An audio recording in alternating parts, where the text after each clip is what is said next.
ورحمۃ اللہ وبرکاتہ ان الحمد للہ نحمده ونستعینه ونستغفره ونعوذ باللہ من شرور انفسنا ومن سیئات اعمالنا من یهده اللہ فلا مضل له ومن یضلله فلا ہادی له واشهد ان لا الہ الا اللہ وحدہ لا شریک له واشهد ان محمدا عبدہ ورسولہ یا ایھا الذین آمنوا اتقوا اللہ حق تقاتہ ولا تموتن الا وانتم مسلمون یا ایھا الذین آمنوا اتقوا اللہ وقولوا قولا سدیدا یصلح لکم اعمالکم ویغفر لکم ذنوبکم ومن یطع اللہ ورسولہ فقد فاز فوزا عظیما یا ایھا الناس اتقوا ربکم الذی خلقکم من نفس واحدۃ وخلق منها زوجها وبث منہما رجالا کثیرا ونساء واتقوا اللہ الذی تساءلون به والارحام ان اللہ کان علیکم رقیبا اما بعد فإن خیر الحدیث کتاب اللہ وخیر الہدی ہدی محمد صلی اللہ علیہ وسلم وشر الامور محدثاتها وکل محدثۃ بدعۃ وکل بدعۃ ضلالہ وکل ضلالۃ فی النار یا عباد اللہ اذکروا اللہ یذکرکم وادعوہ یستجب لکم قال اللہ تبارک وتعالی فی کلامہ المجید والفرقان الحمید اعوذ باللہ السمیع العلیم من الشیطان الرجیم بسم اللہ الرحمن الرحیم هو الذی ارسل رسولہ بالہدی ودین الحق لیظہرہ علی الدین کلہ وقال فی مقام آخر ان الدین عند اللہ الاسلام رب اشرح لی صدری ویسر لی امری واحلل عقدۃ من لسانی یفقہوا قولی رب زدنی علما رب زدنی علما رب زدنی فہما۔ ہر قسم کی حمد و ثنا عظمت و کبریائی اللہ وحدہ لا شریک کی ذات کے لیے ہے۔ درود و سلام سید الاولین والآخرین امام الانبیاء والمرسلین حضرت محمد مصطفیٰ صلی اللہ علیہ وآلہ وسلم کی ذات اقدس پر، اللہ کی کروڑ کروڑ رحمتیں ہوں اہل بیت اطہار پر، صحابہ کرام پر، تابعین اعظام پر، محدثین کرام پر، اولیاء اعظام پر اور ان علماء کرام پر جنہوں نے اللہ کے پیغام کو اللہ کے بندوں تک پہنچانے کا حق ادا کیا۔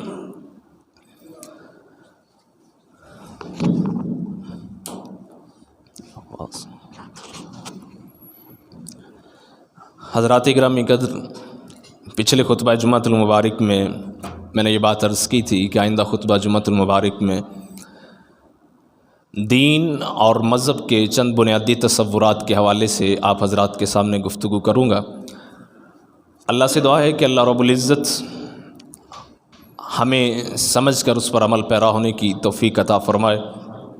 بڑی مختصر سی گفتگو ہے، ذرا توجہ سے سماعت کیجیے گا، انشاءاللہ اللہ اس سے مجھے بھی اور آپ کو بھی نفع دے گا۔ اور ہمیں اس پورے جمعے کا مطلب یا مقصود میرا یہ سمجھانا ہے کہ اللہ تعالیٰ نے ہمیں کیا عطا کیا ہے اور ہمارے ذمے اللہ نے کیا ڈیوٹی لگائی ہے دین کے حوالے سے، مذہب کے حوالے سے، اور کس طرح کس چالاکی کے ساتھ، کس ہوشیاری کے ساتھ ہمارے دشمن نے ہمیں کہاں سے ہٹا کر کہاں پہ لگایا اور اس کا خمیازہ ہم آج کیا بگزرے۔ یہ مختصر سی گفتگو ہے، ذرا توجہ سے سنیے گا، عام تقاریر سے ذرا ہٹ کے ہے۔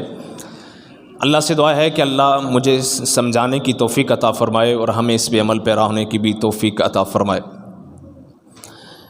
قرآن اور حدیث میں اسلام کے لیے جو لفظ استعمال ہوا ہے وہ دین کا لفظ استعمال ہوا ہے۔ کس چیز کا لفظ استعمال ہوا ہے؟ دین کا۔ عمومی طور پر ہماری گفتگو میں ہم لفظ مذہب، ہمارا مذہب کیا ہے جی؟ اسلام۔ ہم مذہب اور دین دو الفاظ جو ہیں یہ استعمال کرتے ہیں، اور دونوں عمومی گفتگو میں ایک دوسرے کے مترادف سمجھے جاتے ہیں کہ دونوں سے مراد ایک ہی ہے۔ اور ہماری عمومی گفتگو میں یہ دونوں الفاظ، ان کا مفہوم جو ہے وہ ایک ہی سمجھا جاتا ہے، لیکن ان میں ایک فرق ہے دین اور مذہب میں۔ سمجھ لیجئے کہ دین جو ہے ایک کل ہے، مذہب اس کے اندر ایک جز ہے، ایک حصہ ہے۔ مذہب جو ہے یہ دین کا حصہ ہے۔ مذہب اس سے مراد چند عقائد، چند مراسم عبودیت، یہ چیزیں شامل ہیں کہ نماز کس طرح ادا کرنی ہے، روزہ، حج، زکوٰۃ، نکاح، قربانی، اس طرح کے مراسم جو ہیں یہ مذہب کا حصہ ہے۔ دین اس سے ذرا وسیع اپنے اندر ایک مفہوم رکھتا ہے۔ مذہب جو ہے یہ دین کے اندر شامل ہے، لیکن دین جو ہے یہ مذہب کے اندر شامل نہیں۔ کیوں شامل نہیں؟ کہ اس کی مثال اس طرح سمجھ لیجئے کہ مذہب ایک دریا ہے، ایک ندی نالا ہے، دین جو ہے ایک سمندر ہے۔ تو سمندر دین نالے میں نہیں آ سکتا، ندی نالا نہر جو ہے، دریا جو ہے، یہ سمندر میں جا سکتا ہے۔ مذہب جو ہے یہ دین کا ایک حصہ ہے، لیکن دین مذہب نہیں ہے، کیونکہ دین ہے ہی وسیع، یہ مذہب کے اندر سمو نہیں سکتا۔ مذہب جو ہے یہ دین کے اندر سمویا ہوا ہے۔ مطلب یہ سمجھ لیجئے مختصر طور پر کہ مذہب، اس کی اصطلاح جو ہے یہ اتنا وسیع مفہوم نہیں رکھتی جتنا وسیع مفہوم دین رکھتا ہے۔ اب آپ پوچھیں گے کہ دین کا مطلب کیا ہے، دین سے مراد کیا ہے؟ قرآن مجید فرقان حمید میں دین مختلف معنوں میں استعمال ہوا ہے۔ سب سے پہلی چیز، دین کا تعلق جزا اور سزا کے ساتھ، دین کا تعلق جزا اور سزا کے ساتھ ہے۔ سورہ فاتحہ کے شروع ہی میں ہم پڑھتے ہیں مالک یوم الدین، مالک یوم الدین، یعنی اللہ جس کے لیے تمام تعریفات ہیں، وہ کون ہے؟ جو دین کے دن کا مالک ہے۔ تو یہاں دین کا ہم اردو میں ترجمہ کیا پڑھتے ہیں؟ روز جزا کا، یعنی اس روز کا جس روز جزا اور سزا ہوگی اس کا مالک اللہ ہے۔ تو یہاں دین جو ہے جزا اور سزا کے معنی میں استعمال ہوتا ہے۔ ظاہری بات ہے کہ جزا اور سزا کا تعلق وہاں ہوگا جہاں کچھ قاعدے، قانون، اصول اور ضوابط ہوں گے جن کو توڑتے ہو، جن پر عمل کریں گے تو جزا ملے گی، جن کو توڑیں گے تو سزا ملے گی۔ جہاں قانون، قاعدہ، اصول، ضابطہ نہ ہو وہاں جزا اور سزا کا تصور نہیں ہوتا۔ تو دین کا مطلب جزا اور سزا ہے، مطلب کچھ قانون، کچھ ضابطے، کچھ اصول ہیں کہ جن کو ہم توڑیں گے تو سزا ملے گی، جن پر ہم عمل کریں گے تو ہمیں جزا ملے گی۔ تو قانون کا مطلب ہوتا ہے قانون، دین کا مطلب ہوتا ہے قانون، دین کا مطلب ہوتا ہے ضابطہ، دین کا مطلب ہوتا ہے اصول۔ سورہ یوسف کے اندر جہاں اللہ تعالیٰ نے حضرت یوسف اور ان کے بھائیوں کا قصہ بیان کیا کہ کس طرح حضرت یوسف نے اپنے بھائیوں کو، اپنے بھائی کو، سگے بھائی کو جو ماں کی طرف سے سگا بھائی تھا، ان کو اپنے پاس رکھنے کی ایک ترکیب، ایک تدبیر اختیار کی کہ وہ جو بادشاہ کے پینے کا پیالہ تھا وہ اپنے سگے بھائی کے سامان کے اندر رکھ کر اس تدبیر کے ساتھ اپنے بھائی کو اپنے پاس روک لیا اور بھائیوں کو کہا چلے جاؤ، اس نے چوری کی ہے، یہ ہمارے پاس ایک تدبیر تھی۔ وہاں اللہ رب العزت نے جو لفظ استعمال کیا وہ یہ ہے کذالک کدنا لیوسف ما کان لیاخذ اخاہ فی دین الملک۔ یہ ایک تدبیر دی جو حضرت یوسف کو ہم نے سمجھائی تھی، ویسے بادشاہ کے دین یعنی بادشاہ کے قانون کے مطابق یوسف اپنے بھائی کو اپنی حراست میں نہیں رکھ سکتے تھے۔ تو یہاں دین کا لفظ استعمال ہوا ہے تو اس کا مطلب ہے قانون، بادشاہ کے قانون کے مطابق بغیر کسی وجہ کے، بغیر کسی الزام کے حضرت یوسف اپنے بھائی کو اپنے پاس روک نہیں سکتے۔ تو یہاں جو آیت کے اندر دین کا لفظ استعمال ہوا ہے اس کا مطلب ہے قانون، اس کا مطلب کیا ہے؟ قانون، ضابطہ۔ تو اب آتے ہیں کہ اسلام کیا ہے؟ اسلام صرف مذہب ہے یا دین ہے؟ تو یاد رکھیے گا کہ اسلام صرف مذہب نہیں ہے بلکہ اسلام مذہب سے بڑھ کر ایک دین ہے، اسلام ایک قانون ہے، اسلام ایک ضابطہ ہے۔ اللہ تعالیٰ قرآن مجید میں ارشاد فرماتے ہیں ان الدین عند اللہ الاسلام، کہ اللہ کے ہاں جو دین ہے، مطلب اللہ کے ہاں جو قانون ہے، اللہ کے ہاں جو ضابطہ ہے وہ اسلام۔ تو اسلام جو ہے یہ دین ہے، اسلام صرف مذہب نہیں ہے۔ اگرچہ اس کے اندر نماز، روزہ، حج، زکوٰۃ، قربانی، یہ سارے مراسم جو ہیں وہ پائے جاتے ہیں، مذہب پایا جاتا ہے، لیکن یہ مذہب سے بڑھ کر دین ہے، یہ پورے کا پورا ایک نظام ہے، پورے کا پورا ایک قانون ہے، ایک ضابطہ ہے۔ یہاں تک اگر بات سمجھ آئیے تو انشاءاللہ اگلی بات جو میں کرنے جا رہا ہوں وہ انشاءاللہ آپ ضرور سمجھیں گے۔ کہ میں نے ابھی تک جو گفتگو کی ہے اس سے مراد یہ ہے کہ اسلام جس کے ہم تابع دار ہیں، جس کے ہم فرما بردار ہیں، یہ مذہب سے بڑھ کر ایک دین ہے۔ مطلب کیا ہے کہ ایک نظام کا نام ہے، ایک ضابطے کا نام، اور اللہ ہی نے اسلام کے لیے لفظ دین بولا ہے۔ اسی طرح دوسری آیت میں اللہ تعالیٰ ارشاد فرماتے ہیں هو الذی ارسل رسولہ بالہدی ودین الحق، وہ ذات جس نے ہدایت دے کر اپنے رسول کو بھیجا اور دین حق دے کر بھیجا۔ مذہب نہیں استعمال کیا بلکہ کیا لفظ استعمال کیا ہے؟ دین حق۔ کس لیے بھیجا ہے؟ لیظہرہ علی الدین کلہ، تاکہ تمام دینوں پہ اس کو غالب کر دیا جائے۔ کیا مطلب تمام دینوں پہ اس کو غالب کر دیا جائے؟ مطلب دنیا کے اندر جتنے بھی قوانین چل رہے ہیں، جتنے بھی انسان کے بنائے ہوئے ضابطے چل رہے ہیں، انسان کے بنائے ہوئے اصول چل رہے ہیں، اس پر اللہ کے اس قانون کو، اللہ کے اس اصول کو نافذ کر دیا جائے، غالب کر دیا جائے۔ دنیا میں بے شمار دین ہیں۔ اگر اس کو آسان الفاظ میں سمجھنا چاہتے ہیں تو اس وقت ہر ملک کا ایک اپنا دین ہے، جس کو ہم لا آف اسٹیٹ بولتے ہیں، یعنی ریاست کا قانون۔ اس قانون کے تحت وہ ریاست چل رہی ہے، اور وہ قانون کس کا بنایا ہوا ہے؟ انسانوں کا۔ تو اللہ نے اپنا قانون نازل کیا تاکہ اس کو تمام دنیا کے قانون یعنی انسان کے بنائے ہوئے قانونوں پہ نافذ کر دیا جائے، غالب کر دیا جائے۔ اس لیے اللہ نے یہ دین حق رسول پاک صلی اللہ علیہ وسلم کو عطا کیے۔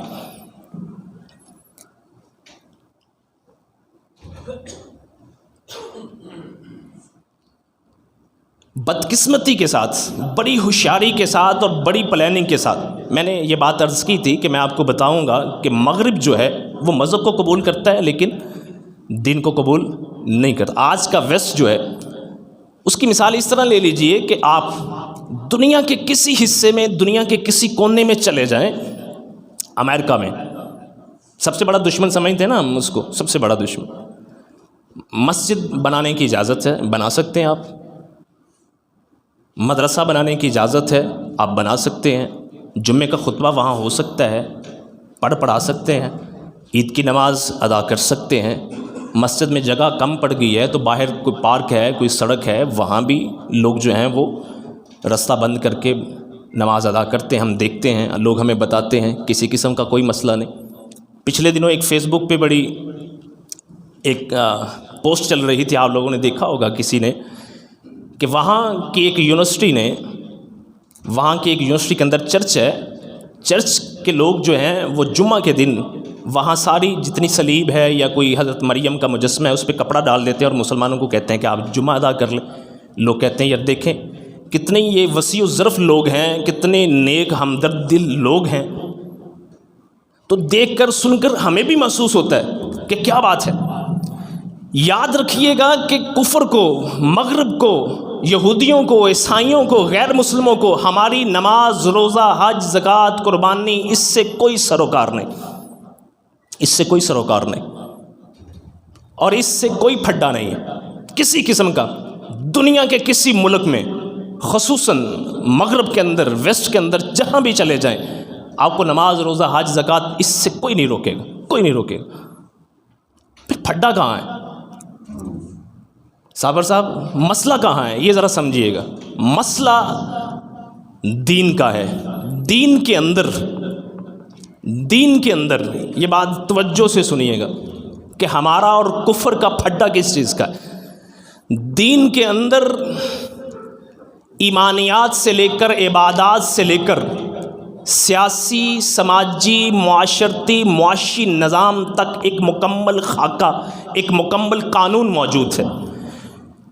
اہل کفر مذہب کی حد تک، نماز، روزہ، حج، زکوٰۃ کی حد تک تو ہمیں قبول کریں گے، ہمیں اجازت دیں گے، ہمیں فیسیلیٹیٹ بھی کریں گے، ہمیں فنڈنگ بھی کریں گے۔ ٹھیک ہے، مسجد بنانی ہے، ہم بھی فنڈنگ کرتے ہیں، بنا لیں مسجد۔ لیکن مذہب سے اٹھ کر جہاں سیاسی، سماجی، معاشرتی، معاشی، عدالتی نظام کی بات آئے گی، یعنی دین کی بات آئے گی، قانون کی بات آئے گی، اللہ کی حاکمیت کی بات آئے گی، وہاں سے کلیش شروع ہو جائے گا، وہاں سے پھڈا شروع ہو جائے گا۔ اور آج ہم سمجھتے ہیں کہ شاید مسجد میں 5 وقت آ کر اذان دے کر نماز پڑھ کر سر پہ امامہ، سر پہ ٹوپی رکھ کر، اللہ اللہ کر کے، ہاتھ میں تسبیح پکڑ کر ہم پتہ نہیں بہت بڑا مارکہ سر انجام دے رہے ہیں۔ یقین جانیے، یہ نہیں میری بات کرنے کا مقصد یہ کرنا نہیں چاہیے، لیکن یقین جانیے کفر کو اس سے کوئی مسئلہ نہیں، یہودیوں کو، عیسائیوں کو، مشرکوں کو اس سے کوئی مسئلہ نہیں ہے۔ بات جب دین کے غلبے کی، بات جب اللہ کی حاکمیت کی کرتے ہیں کہ یہ کائنات اللہ کی ہے، سورہ یوسف میں اللہ فرماتے ہیں ان الحکم الا للہ امر اللہ تعبدوا الا ایاہ، فیصلہ، حکم، قانون، ضابطہ صرف اور صرف ایک اللہ کا ہے۔ جب بات یہاں پہ آتی ہے تو یہاں کلیش شروع ہو جاتا ہے۔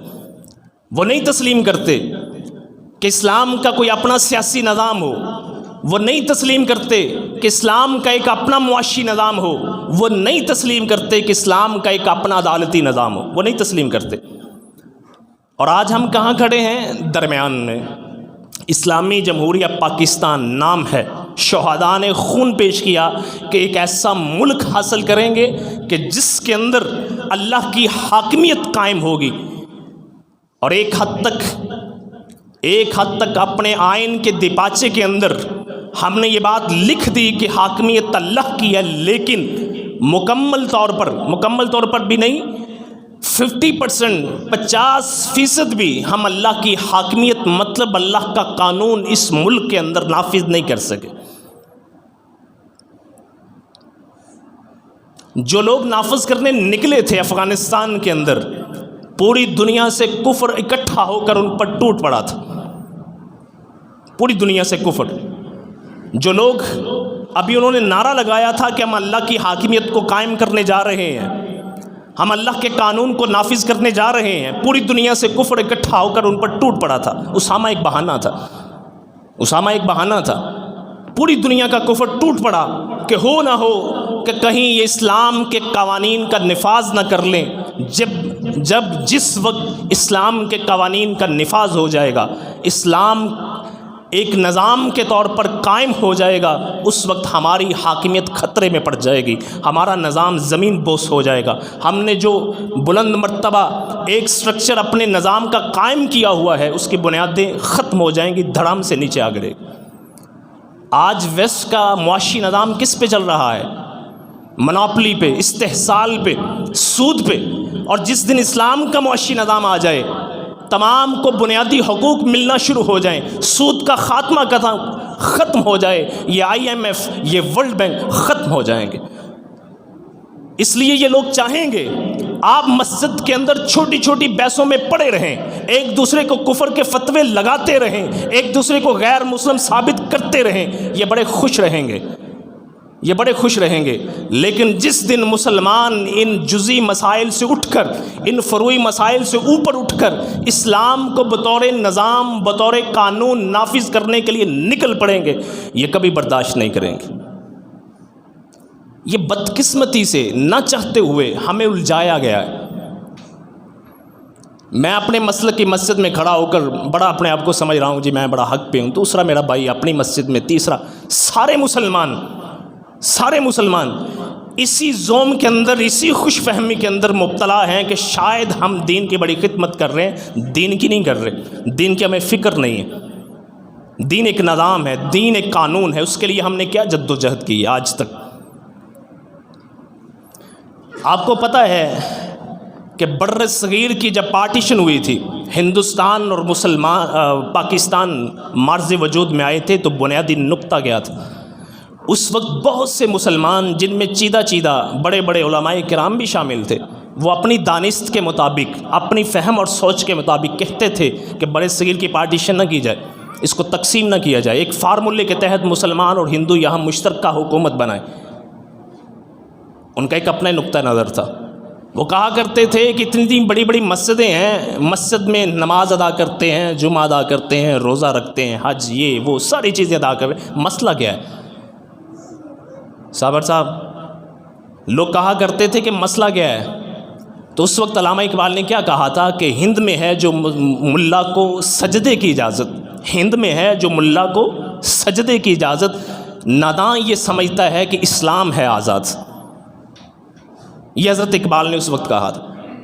مطلب کیا تھا؟ ان کے ذہن میں یہی خاکہ تھا کہ بطور مذہب کے تو ہم آزاد ہیں، ہم اپنے تمام مراسم عبودیت ادا کر رہے ہیں، مسئلہ کوئی نہیں ہے، لیکن یہاں کوئی ایسا نظام نہیں ہے جس کے تحت مسلمان اپنی معیشت چلا سکیں، مسلمان اپنی عدالت چلا سکیں، مسلمان اپنی معاشرت چلا سکیں. ایسا کوئی نظام موجود نہیں. اس نظام کو حاصل کرنے کے لیے یہ پاکستان معرض وجود میں آیا تھا.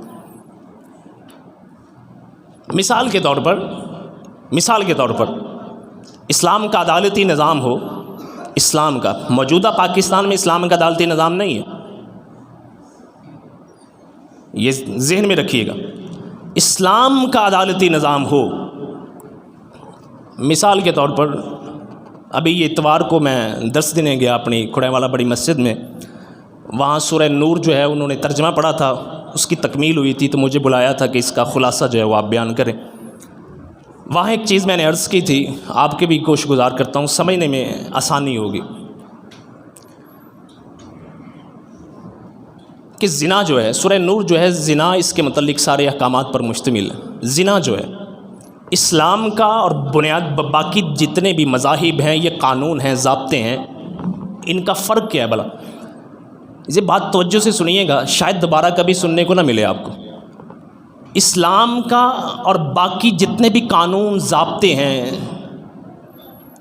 جتنے بھی مذاہب ہیں، ان کے درمیان میں بنیادی فرق کیا ہے؟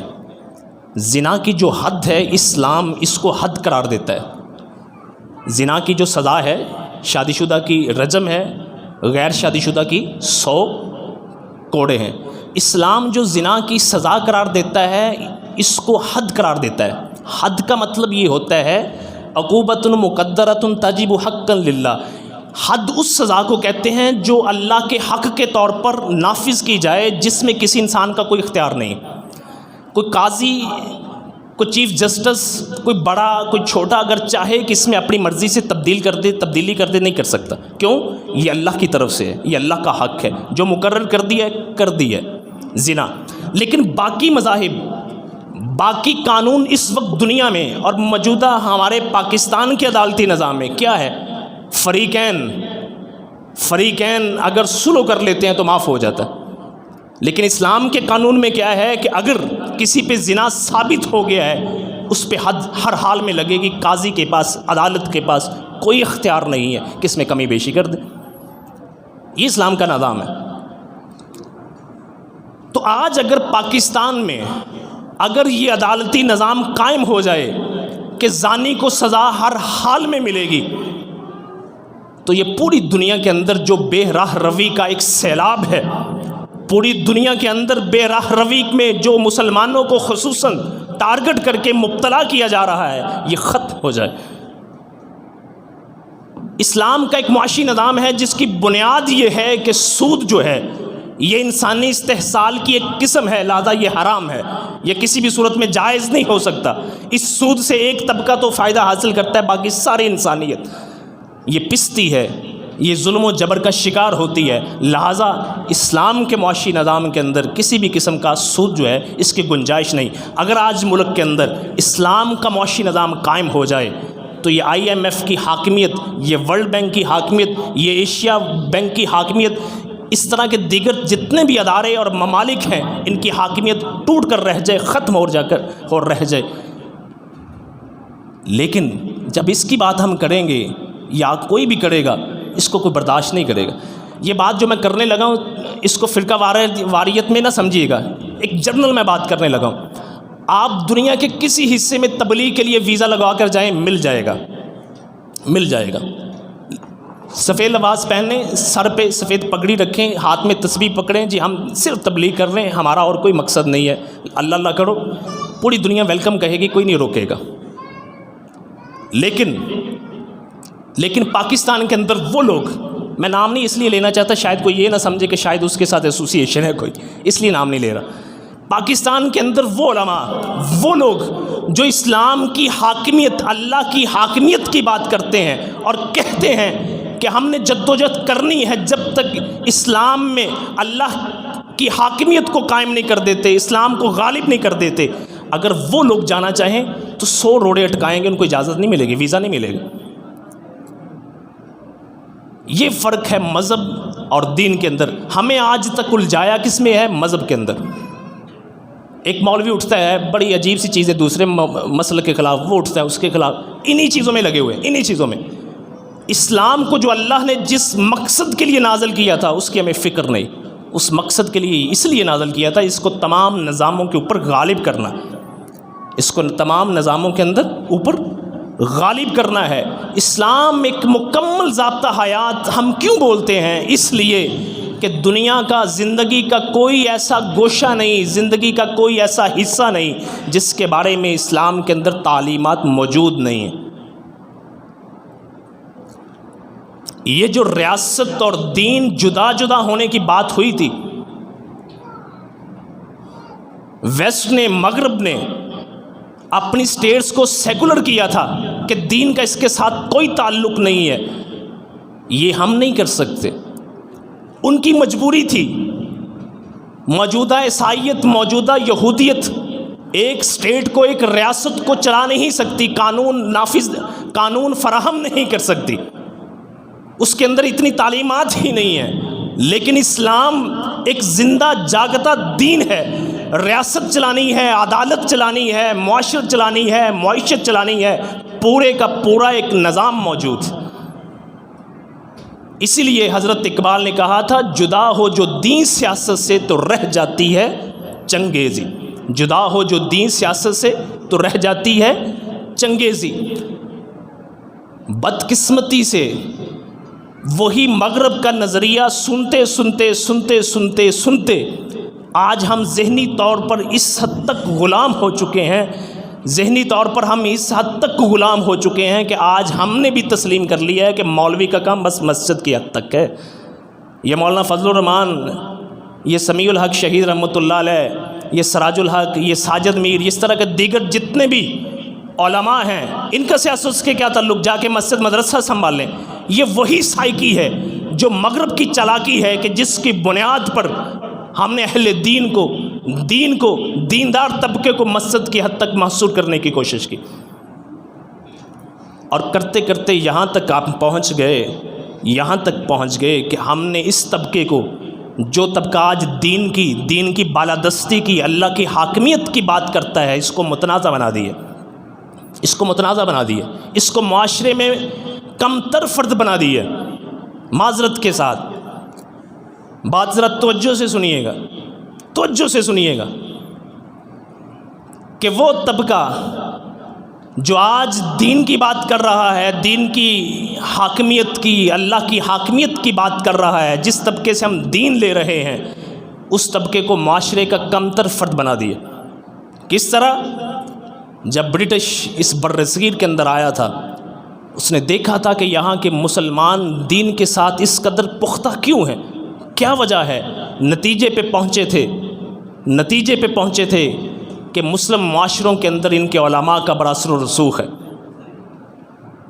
مسلم معاشروں میں مسلمان علماء کا بڑا اثر و رسوخ ہے۔ اس نے کیا کیا؟ اس نے یکدم یک طرفہ عربی ختم کر کے، فارسی ختم کر کے، انگلش کو دفتری زبان بنا دیا۔ وہ طبقہ جو اپنے معاشرے میں پڑھا لکھا طبقہ تھا، ایک ہی وقت میں، ایک ہی فیصلے سے ان پڑھ ہو گیا۔ اور پھر کیا کیا؟ ہمارے سلاطین کے دور میں یہ مسجد، یہ مدرسہ، یہ خانقاہی نظام جتنا تھا، یہ سلطان اس کو چلایا کرتا تھا، ان کے اوظاف، وظیفے، ان کی تنہائیں سلطان ادا کیا کرتا تھا۔ معاشرے کا معزز طبقہ بن کر، معاشرے کا عظیم طبقہ بن کر یہ علماء دین سنایا کرتے تھے، دین پڑھایا کرتے تھے، پڑھا کرتے تھے۔ انگریز نے کیا کیا؟ انگریز نے یہ قانون ختم کر کے علماء کو، اہل علم کو مسجد کی حد تک دھکیل دیا اور عوام کے ذمہ لگا دیا کہ تمہارا ذمہ داری ہے کہ ان کو چلاؤ۔ پھر کیا ہوا؟ وقت گزرا، ایک ایک روپے کے لیے، مسجد بنانے کے لیے، مسجد کا انتظام چلانے کے لیے، عالم کی تنخواہ ادا کرنے کے لیے عوام سے پیسے اکٹھے کرنا شروع ہوئے۔ وقت آیا، پھر لوگوں نے سمجھا کہ شاید یہ جس سے ہم دین لے رہے ہیں، جو ہمیں نماز پڑھا رہا ہے، جو ہمیں جمعہ پڑھا رہا ہے، یہ کمتر فرد ہے، ہم دیں گے تو یہ چلے گا۔ وقت آیا کرتے کرتے آج ہم دیکھ رہے ہیں کہ کیا حال کیا ہم نے مولوی کا۔ میں لفظ استعمال نہیں کرنا چاہتا، کوئی شاید غلط مطلب سمجھے، لیکن معاشرے کا ایک ایسا شخص جس کے بارے میں لوگوں کو پتہ ہے کہ اس کا رویہ کیا ہے، اس کا اخلاق کیا ہے، اس کا کریکٹر کیا ہے، وہ اٹھ کر فیصلہ کر دیتا ہے جی فلاں مولوی صاحب کو نکال دیں، جی نہیں بات سکتے۔ بس فیصلہ کون کر رہا ہے؟ معاشرے کا کریکٹر لیس شخص۔ یہ ہمارے زوال کی بنیادی وجوہات سے، یہ ہمارے زوال کی وجوہات۔ اور ہمیں آج یہ تیسری چوتھی نسل ہے، ہمیں پتہ ہی نہیں کہ اسلام مذہب ہے یا دین ہے، ہمیں پتہ نہیں کہ اسلام کس لیے آیا تھا، ہمیں پتہ نہیں کہ ہم نے کام کرنا کیا ہے، ہم نے اللہ کی حاکمیت کو قائم کرنا ہے، ہمیں پتہ ہی نہیں۔ ہم سمجھ رہے ہیں کہ شاید آتے ہیں مسجد میں نماز ادا کرتے ہیں، روزہ حج کرتے ہیں، اللہ خیر صلی اللہ، ہمارا کام ختم۔ اس کام کے لیے اللہ نے اسلام کو نافذ اس دنیا میں نہیں بھیجا۔ یاد رکھیے گا، یاد رکھیے گا، حضور نبی کریم صلی اللہ علیہ وآلہ وسلم نے مشرکین کے ساتھ، یہودیوں کے ساتھ، منافقین کے ساتھ، پورے عرب کے ساتھ، عرب سے باہر رومیوں کے ساتھ ٹکر کس بنیاد پہ لی تھی؟ کیا رومیوں کو کوئی مسئلہ تھا کہ مسلمان مکہ مدینہ کے اندر نماز پڑھ رہے، مسلمان روزہ رکھ رہے ہیں، مسلمان حج کر رہے ہیں؟ رومن امپائر کو یہ مسئلہ تھا؟ یہ مسئلہ نہیں تھا۔ تبوک کی جنگ اس لیے ہوئی تھی، آپ کو شاید بتایا نہیں گیا، تبوک کی جنگ اس لیے ہوئی تھی، رومن امپائر کو پتہ چل چکا تھا کہ سرزمین عرب میں، سرزمین حجاز کے اندر ایک نیا نظام قائم ہو چکا ہے، اور وہ وقت دور نہیں جب ہمارے انسانی بنائے ہوئے نظام جو ہیں وہ زمین بوس ہو جائیں گے، یہ ختم ہو جائیں گے، وہ نظام غالب آئے۔ اس لیے وہ اسلام کو سرزمین عرب ہی کے اندر روکنے کے لیے تبوک کی سرحد پر 1,00,000 کا لشکر لے کر جمع ہوئے تھے۔ نہیں تو مکہ مدینہ کے اندر حضور اور صحابہ کرام کو نمازیں پڑھنے سے کوئی نہیں روک رہا تھا۔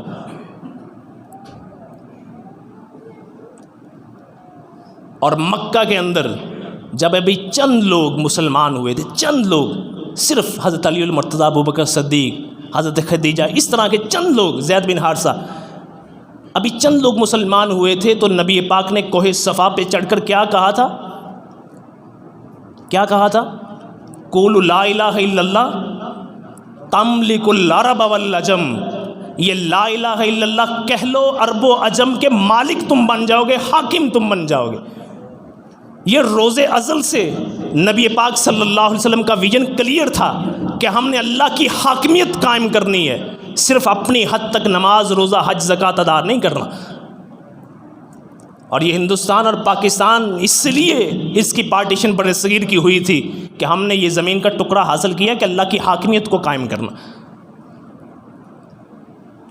پچھلے خطبہ جمعۃ المبارک میں دجال کی چیزیں بیان کرتے میں نے یہ بات کی تھی کہ ہم جتنی بھی یہ دعائیں جو نماز کے اندر، نماز کے باہر، بعد میں کرتے ہیں کہ اللہ مجھے فتنہ مسیح دجال سے محفوظ فرما، اس کا ہمیں اللہ فائدہ کیا دے گا؟ فتنہ تو تبھی آئے گا نا جب دجال دنیا میں آئے گا۔ ایسے ہی ہے، جب ایک مسلمان پوری زندگی یہ دعا مانگتے رہتا ہے کہ اللہ مجھے دجال کے فتنے سے محفوظ فرما، یہ بات پچھلے جمعے میں رہ گئی تھی۔ دجال سمجھ لیں، دجال کہتے کسے ہیں؟ یہ دجل سے نکلا ہے، دال جیم لام، اس کا مطلب ہوتا ہے دھوکہ، فریب، کسی چیز کے اوپر کوئی اور چیز چڑھا دینا۔ پتل ہے، اس کے اوپر سونے کا پانی چڑھا دینا، اس کو دجل کہتے ہیں۔ اپنی زبان میں اس کو ہم فریب کہتے ہیں، دھوکہ کہتے ہیں۔ یہ فتنوں کا زمانہ ہے کہ جس میں حق کو چھپایا جا رہا ہے، حق کو ڈھانپا جا رہا ہے، ملمہ سازی کی جا رہی ہے، فریب اور دھوکہ دیا جا رہا ہے۔ اگر کوئی شخص فتنہ دجال سے پناہ کی دعا مانگتا رہتا ہے، اللہ رب العزت اس کو توفیق بخشتا ہے کہ وہ پوری زندگی ان فتنوں سے محفوظ رہتا ہے۔ یہ جو آئے روز نئے سے نیا فتنہ مسلمانوں کے اندر پیدا کرنے کی کوشش کی جاتی ہے۔ ایک چھوٹی بچی اٹھ کر، میں نام نہیں لے رہا، یقین جانے میرے دل میں ہمدردی ہے اس کے لیے، اس بیچاری ننھی کلی کا کیا قصور ہے جس کے باپ نے ڈالروں کے عوض اس کا ضمیر بیچ دیا، اس کا ایمان فروخت کر دیا۔ ایک چھوٹی بچی نے اٹھ کر کیا بیان دیا ہے، پورے عالم اسلام میں ایک ہلچل مچی ہے کہ نکاح کا کیا فائدہ ہے، کوئی دستخط کرنا ضروری ہے، ویسے کپل کے طور پر آپ رہ سکتے ہیں. سنا ہے نا بیان، آپ نے سنا ہے بیان، پورے سوشل میڈیا پہ اس کی بازگشت سنائی جا رہی ہے.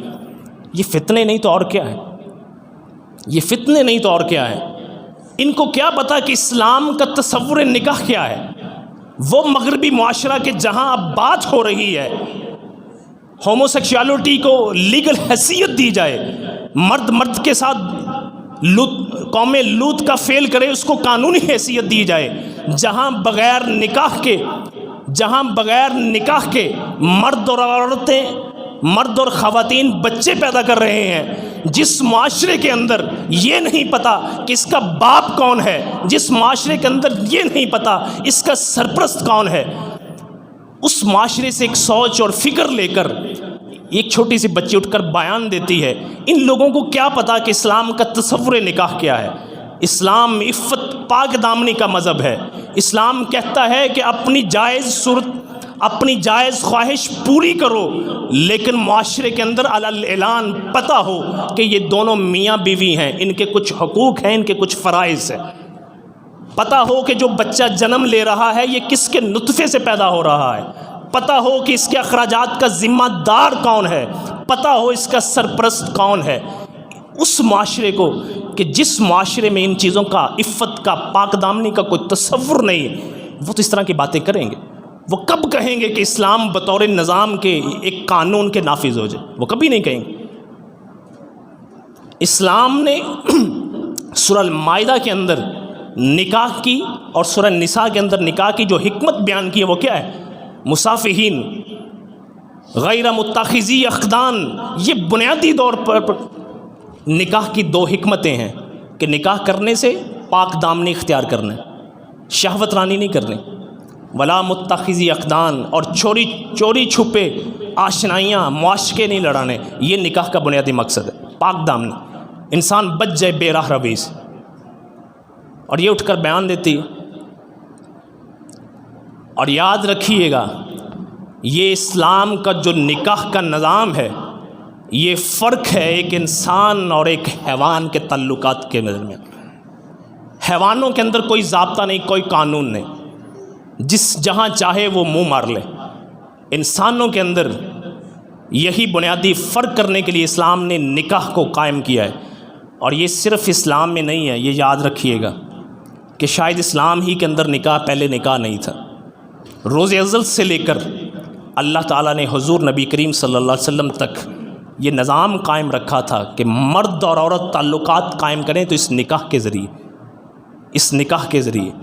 کیوں کہ اس نکاح کے ذریعے خاندانی نظام مضبوط ہو، اس نکاح کے ذریعے جو بچے پیدا ہوں ان کی کفالت کو آن کرنے والا کوئی موجود ہو. ایسا نہیں ہے کہیں منہ مارا بچہ پیدا ہو گیا، باپ کہیں ہے بیٹا کہیں رل رہا ہے، ایسا نہیں ہے.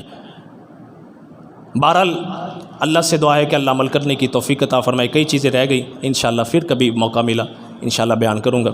اللہ سے دعا ہے کہ اللہ ہمیں سمجھنے کی توفیق عطا فرمائے.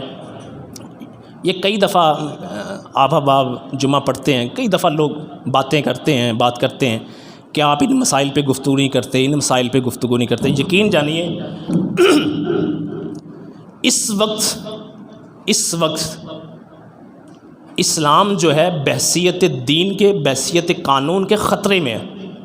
اس وقت یہ چھوٹے چھوٹے مسائل، جزیات پہ گفتگو کرنے کا مقصد نہیں ہے.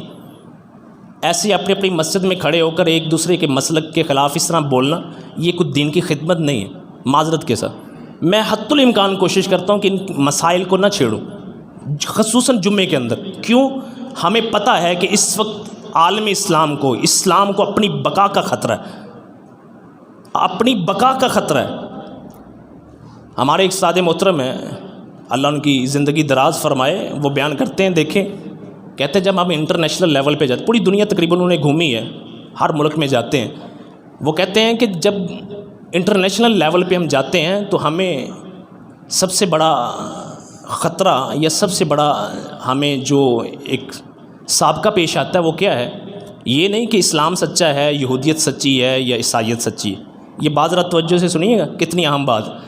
کہتے ہیں کہ وہاں یہ ڈبیٹ نہیں چلتی انٹرنیشنل لیول پہ کہ اسلام سچا ہے، یہودیت سچی ہے، بدھ مت سچا ہے، ہندو مت سچا ہے، عیسائیت سچی ہے. کہتے ہیں انٹرنیشنل لیول پہ ہمیں جس ڈبیٹ کا سامنا کرنا پڑتا ہے وہ یہ ہے، آیا مذہب کی، دین کی کوئی ضرورت ہے بھی یا نہیں ہے. انٹرنیشنل لیول پہ وہاں کیا ڈبیٹ ہے کہ دین کی ضرورت ہے یا نہیں. آپ کو پتہ ہے کہ پورے کا پورا ویسٹ عیسائیت سے بھی نکل چکا ہے، سیکولر، کوئی قانون نہیں، کوئی ضابطہ نہیں. انسان جو قانون بنائے گا، انسان کہے گا کہ شراب حرام ہے، حرام ہے. انسان کہے گا حلال ہے تو حلال ہے. انسان کہے گا کہ زنا حلال ہے تو حلال ہے. انسان کہے گا کہ حرام ہے تو حرام ہے. انسان فیصلہ کرے گا کیا حلال ہے کیا حرام ہے. کہتے ہیں انٹرنیشنل لیول پہ ہمیں جس ڈبیٹ کا سامنا ہے وہ یہ. ہم سمجھ رہے ہیں کہ شاید ہم چھوٹے چھوٹے مسئلے چھیڑ کر، یہ میں بات اس لیے کر رہا ہوں کہ یہ زہاب ادھر بیٹھا ہوا ہے، مجھے پتہ چلا یہ مسجد میں گیا، قاری صاحب نے روک کر بچے کو کہا یہ جو رفع الیدین کر رہے ہو یہ نہیں کرو، سورہ فاتحہ پڑھو گے تو منہ میں انگارے جائیں گے. وہ بچہ آ کر مجھ سے پوچھتا ہے، ابھی 10-12 سال کا بچہ ہے، وہ اس مسجد میں جاتا ہے تو قاری اس کو یہ تعلیم دیتا ہے، وہ بچہ پریشان ہو کر آ کر مجھے پوچھتا ہے قاری صاحب میں الحمدللہ پڑھ رہا ہوں تو میرے منہ میں انگارے جائیں گے. مجھے بڑا دکھ ہوا. میں نے کہا ایک بچہ ہے، ہمارا فرض ہے اس کو مسجد میں لے کر آئیں. ہمارا فرض ہے کہ اتنی ہماری نوجوان نسل بے راہ روی کا شکار ہے، ہم اس کو نکال کر مسجد میں لے کر آئیں. اگر کوئی بھولا چکا آ جاتا ہے تو آگے سے ہم اس کو یہ چیزیں سناتے ہیں. یہ کون سی دین کی ہم خدمت کر رہے ہیں؟ غصہ تو بڑا آیا، لیکن پھر میں نے چھوڑ دیا. میں نے کہا ان کے حال پہ چھوڑ دیں. بیچاروں کے پاس جتنی فہم، جتنی سوچ، جتنی سمجھ ہے اتنی بات کرنی، اس سے بڑھ کر کیا کر سکتے.